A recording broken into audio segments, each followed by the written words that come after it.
Hindi ko na alam ang dapat kong unahin. Sa dinami-dami ng mga desisyon na dapat kong gawin, pero lahat ng ito na pagtanto ko na isa lang ang nagbibigay ng tuwa at pag-asa ng buhay ko. At ito ay ng Diyos lamang. At hindi dapat ako mapagod sa hamon ng buhay dahil alam ko at naniniwala na ang Diyos lamang ang makakatulong sa akin. Marami nang dumating na pagsubok sa buhay ko. Minsan na ako nalapan, parang gusto ko na lang sumuko. Dahil naramdaman ko na ang pagod sa buhay. Marami ako naririnig na hindi maganda sa aking paningin. At minsan, nagkakawang paniwala na tuluyan na lang kung ano ang gusto kong gawin sa buhay. Pero hindi. Hindi dapat. The more na marami sakit na nararanasan, the more na dapat lumapit sa Diyos. Nakakalungkot isipin na ang mga taong akala mo ay magpapatuloy sa paglilingkod. Kaya minsan, napaisip na rin ako kung magpapatuloy ba o hindi. Pero hindi ko naman ginagawa ang mga bagay na ito para sa tao, kundi para sa Diyos. Kaya maraming salamat sa mga taong ginagamit ng Diyos para muling bumalik sa Kanya. Pilit kong itinutulak ang sarili ko sa mga bagay na walang kabuluhan. At eto ako ngayon, gustong sirain ang buhay na ibinigay ng Diyos sa akin. Gusto kong mawala sa mundo.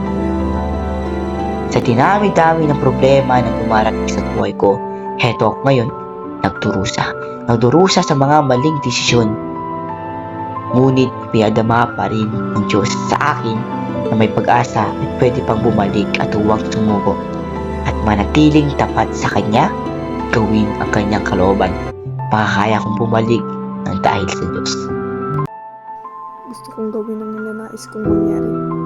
Pero ang hirap at hindi ako masaya na akala ko magiging masaya. Mahirap mapalayo sa Diyos. Dinatnan ako ng anxiety sa buhay na parang napaisip ako na lahat sila walang pakialam pero mali ako. Kaya napapagod na ako sa buhay pero hindi ko dapat pairalin ang mga bagay na ito. Sa sarili ko kundi may pag-asa at alam kong malalagpasan ko ang mga bagay na ito sa tulong ng Diyos.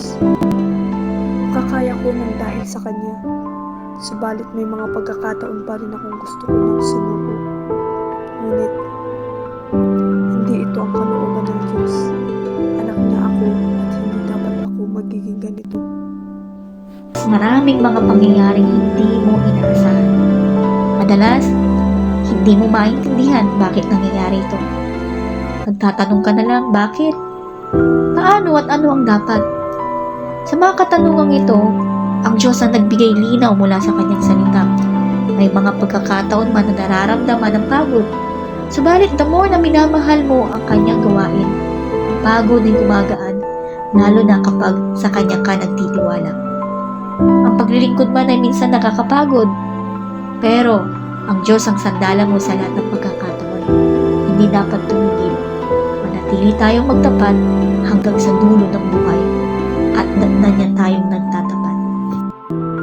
Nakakapagod rin minsan ang mag-encourage dahil sa ayaw pakinggan ang mga sinasabi mo tungkol sa katotohanan at ayaw itong pakinggan. Pero kung ikaw at tayo ay masaya nating ginagawa ang mga bagay na ang Diyos ang nalulwalhati, walang imposible sa Kanya, na kaya niya ang imposible natin at gawin niyang posible basta nagpapatuloy ka hanggang sa dulo ng buhay mo.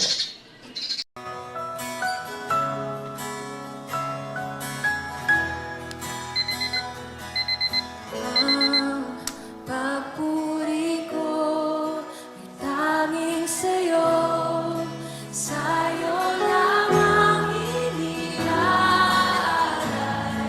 O Panginoon, ang puso ko'y sa'yo magpakailanman.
iyo